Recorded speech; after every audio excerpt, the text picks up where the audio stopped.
Hi, so my name is Safo Akonnor. I work as a lawyer, a commercial lawyer, and I'm a podcaster as well. So I try to dabble in the creatives a bit.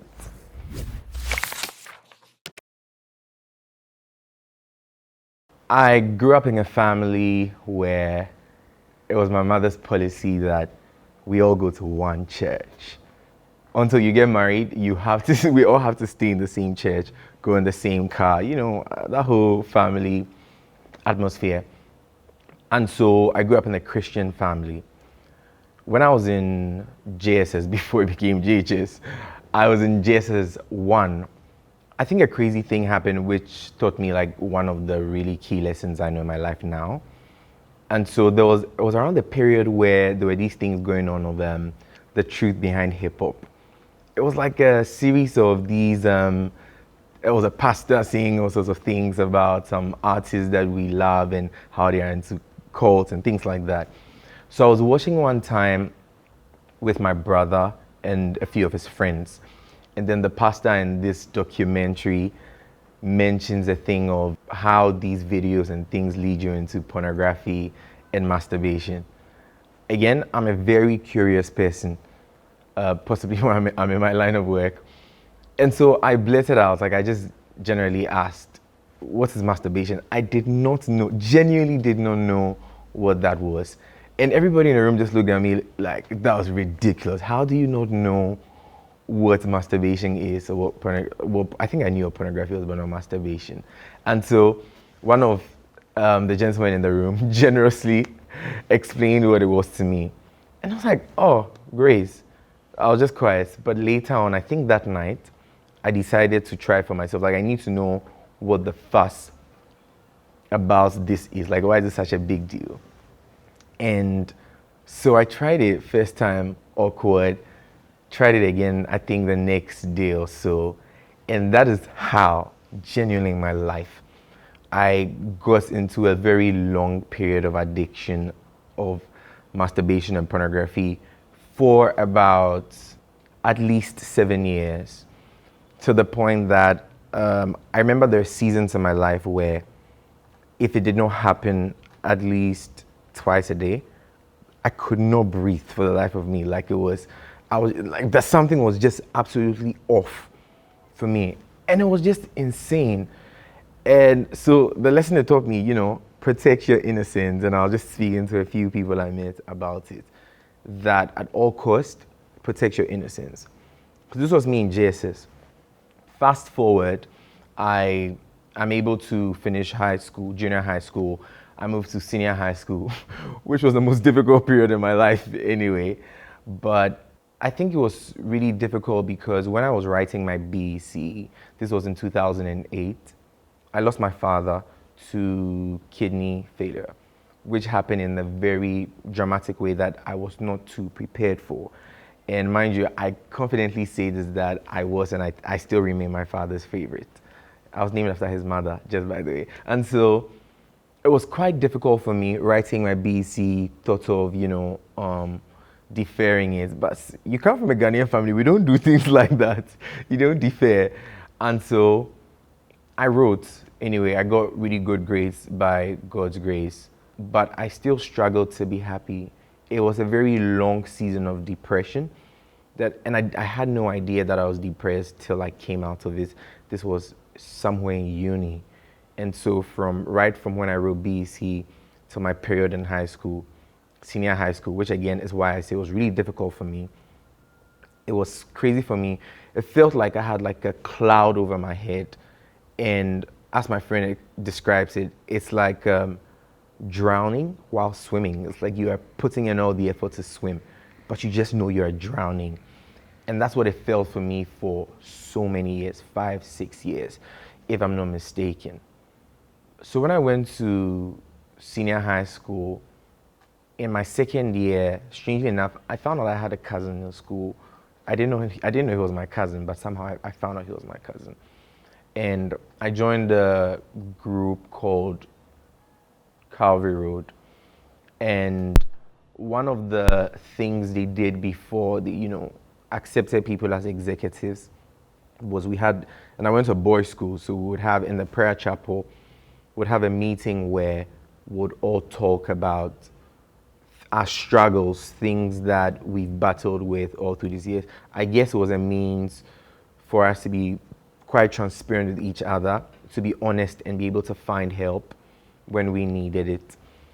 I thought it was a good avenue because prior to that, I was just, I don't think if what happened to me, like losing my father, hadn't happened, I don't think I perhaps would have been quite serious about my Christian life. So when I went to school, it was a lot of spending time in the prayer chapel, just singing and crying whenever I could, not properly having anybody to talk to, and my school was just so far away, so I wasn't seeing my family as much. And so when Calvary Road happened and there was that meeting, which I remember quite vividly, and sharing our experiences, one, I really felt like, wow, I was the worst person there. I don't know if everybody else wasn't being honest, or I just thought it was an outlet for me. When that happened, my cousin, who was a year ahead of me, spoke to me some time back in our prayer chapel. I think the conversation lasted somewhere about an hour or two. Thinking back, I don't know how we had that time, because I feel like I was in military anyway, but we had that conversation, and I just cannot remember exactly what he said, but I just truly remember how it made me feel that it was possible to have such a great relationship with God. It made me feel like it's possible for me to turn my life around, for things to be better for me. And that was the defining moment in my life where I decided that even if I've done the altar call, I'm going to do it again, this time with a better understanding of what I'm doing, and start a journey with God.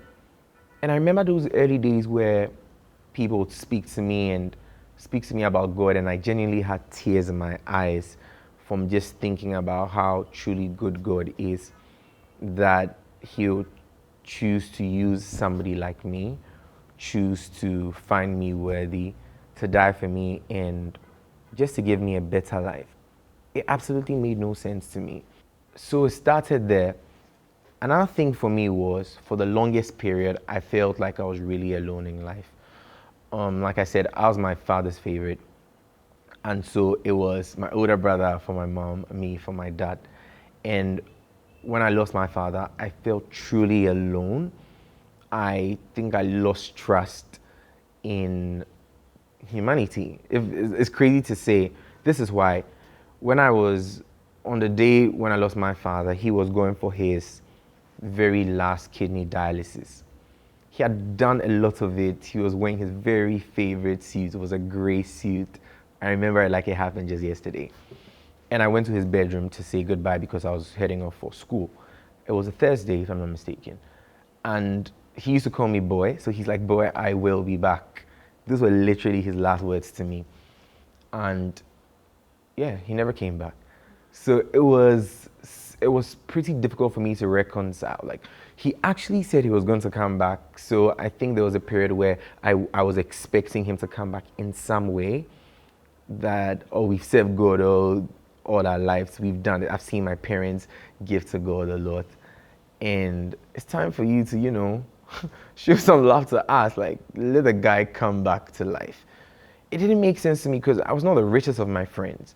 I had like richer friends who, and as much as I hate to say that, that's how I felt. But I was like, if they lost a father, they would have been fine. But for me, it was just so difficult for my family because we had spent like a year or more using all our finances on kidney dialysis. My mother was schooling outside, she had to come down, and we exhausted our finances. So it was crazy for me. And so it made me feel really, really alone. It made me grow up quickly, I think. And so I realized that I don't have a path like anybody else. I needed to find a way to make it on my own, in quotes. And when I went to high school, I would call my mom. I just wanted to vent. I just wanted to talk to somebody who I thought would like understand what I was going through. But again, she was like a single parent now, trying to navigate this crazy, crazy terrain that she had just been thrown into whilst grieving. And so I'd call to talk to her, and she's like, oh, she was, I felt like she was more concerned about my older brother because admittedly he's quiet.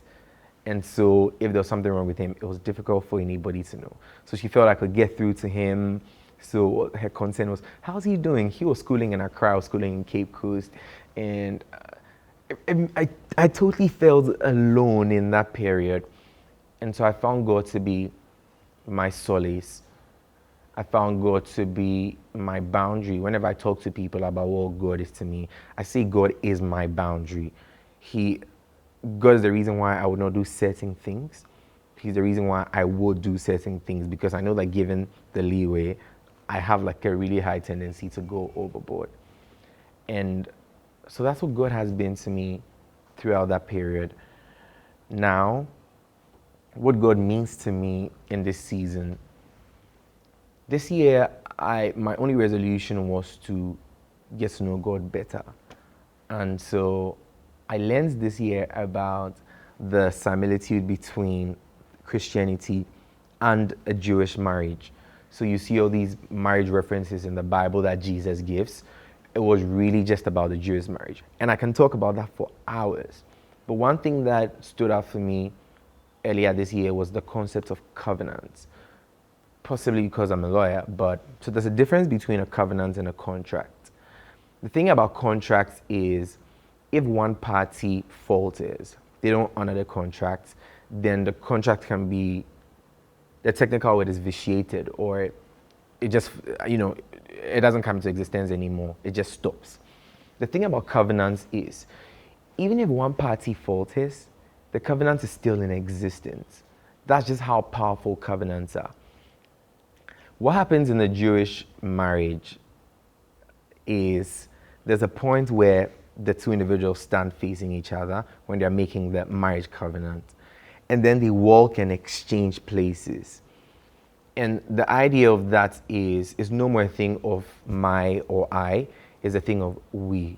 So your debts become my debts. Your concerns become my concerns. Your riches become my riches. It's literally, we are one person now.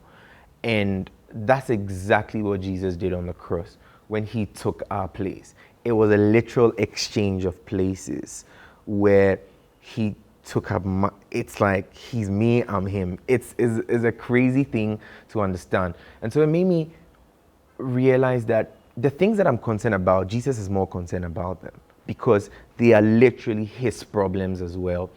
It means that if I'm out of cash, I'm concerned about my finances. Oh, I actually have a huge storehouse of finances because Jesus' storehouse, all his riches are literally mine. And it's mind-blowing for me because it helped me to properly appreciate that I'm not alone in this walk. I'm not alone in this Christian life. I would never, ever have to be alone. I would never need for anything.